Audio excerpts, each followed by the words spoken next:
Ella es la doctora Coro Rose, quien se queda dormida en su escritorio y termina despertando porque sonó el teléfono. Además de que nadie quisiera seguir soñando ese tipo de pesadillas. Que a ver, minutos después entiendo por qué las pesadillas la persiguen, y es que al parecer trabaja en un centro psiquiátrico y la mandan a tratar a Haro, un enfermo mental que está teniendo uno de sus ataques, que aunque son inofensivos, debe ser supervisado cada 2 horas. El supervisor del departamento manda a traer a la prota por haber trabajado demasiadas horas seguidas, así que prefiere mandar a descansar. Pero en eso de que ella recogía sus cosas, suena el teléfono y hay una emergencia, así que el deber la llama. La paciente que ingresa se llama Laura y fue detenida por escándalo en vía pública, mas no existe historial psiquiátrico. Eso sí, que la semana pasada fue testigo de cómo su maestro de escuela se mató a golpes con un martillo. Comienza la sesión y todo bien, mas según palabras de la paciente, hay momentos que ve una sonrisa que solo ella logra ver, falsa y maléfica, en seres que conoció, pero además escucha una voz que le da órdenes y le dice cosas como, por ejemplo, el día que morirá, que es ese mismo día. Pero de repente la chica se espanta, trata de huir y se comienza a retorcer, como si alguien lo hiciera, así que la doctora pide refuerzos, pero en eso de que voltea, la chica ya no se encuentra en el suelo, y cuando sube la mirada, la ve de pie, con una sonrisa tal cual a describir la chica. La doctora se queda sin palabras, al ver cómo solo se hace daño, y cae al piso, pero en eso llegan sus compañeros, quienes se quedan igual, y no saben qué sucedió, y lo único que pudiera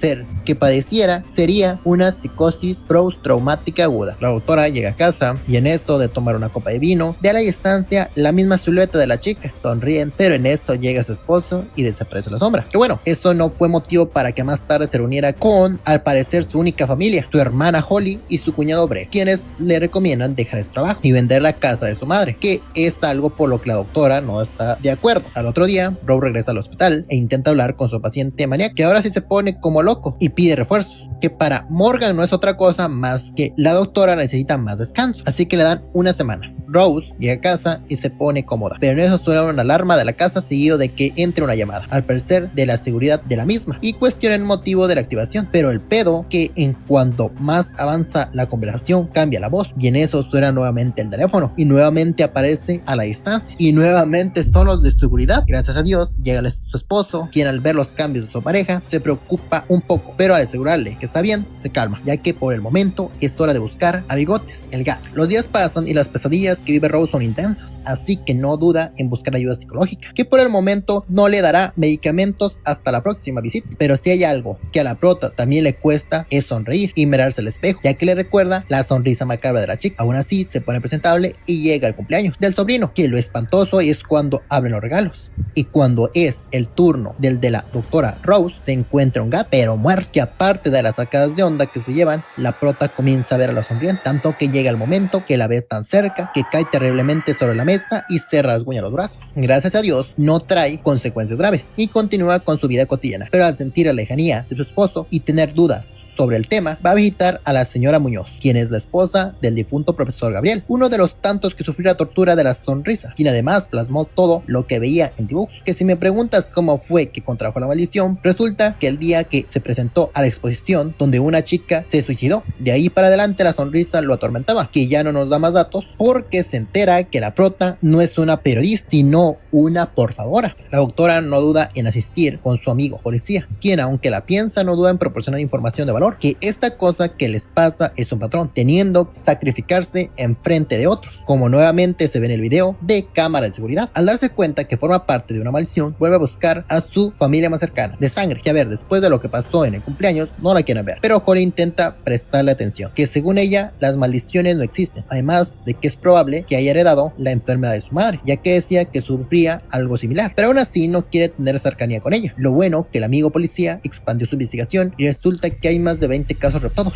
que el apuro no es eso, sino que los que la padecieron, la mayoría murió al 4.º día, y el que más duró fue tan solo una semana, y la chica va en su 4.º día. Llegan a la cárcel, donde se encuentran al señor Tal, el único sobreviviente a la sonrisa macabra, que según sus palabras, la única manera de quitarse el patrón es mandando con San Pedro a otra persona, frente de terceros, pero teniendo que generar un trauma para que funcione. Obvio que la doctora se desbarranca que ella lo tiene, y el señor se pone como loco. La psicóloga llega a casa, sin avisar, y claro que es extraño. Pero más tenebroso se vuelve cuando la psicóloga le llama por teléfono mientras la tenía enfrente. Es en ese momento cuando la que tenía de forma presencial se transforma, resultando ser una alucinación maligna. Las pesadillas se vuelven más continuas, y para evitar tener que sacrificar a un cristiano, prefiere alejarse de la gente e ir a su antigua casa abandonada en el bosque. Claro que su amigo Joel le dice que no es buena idea, pero ella continúa. Ya la casa tenebrosa, porque sí lo es. Y sí, no hay humanos, pero le trae viejos recuerdos. Y luego aún ahí continúa mirando visiones. Así que según ella sale de casa porque se prenden llamas y llega a la casa de Joel hasta que cambia de comportamiento y se da cuenta que estaba alucinando. Sale de la casa y se da cuenta que nunca se fue de su casa. Tampoco se quemó, pero vuelve a ver a Joel y ahora vuelve a entrar a la casa. Ya Rose dentro se da cuenta que su pesadilla la estaba esperando y ese enorme ser horrible se introduce por su boca. Y a ver, no le quiebra la mandíbula, ya que cuando logra entrar Joel, la doctora se encontraba completita y sonriendo, pero sola, se prende fuego y tracas, ese cabrón se da la traumada de su vida. Y pues ahí acaba la peli. Alguien que tenga la mente tan perversa y nos quiera recomendar una película de horror para que quedemos igual de enfermos que él, nos puede recomendar su película. Y ahora sí, dulces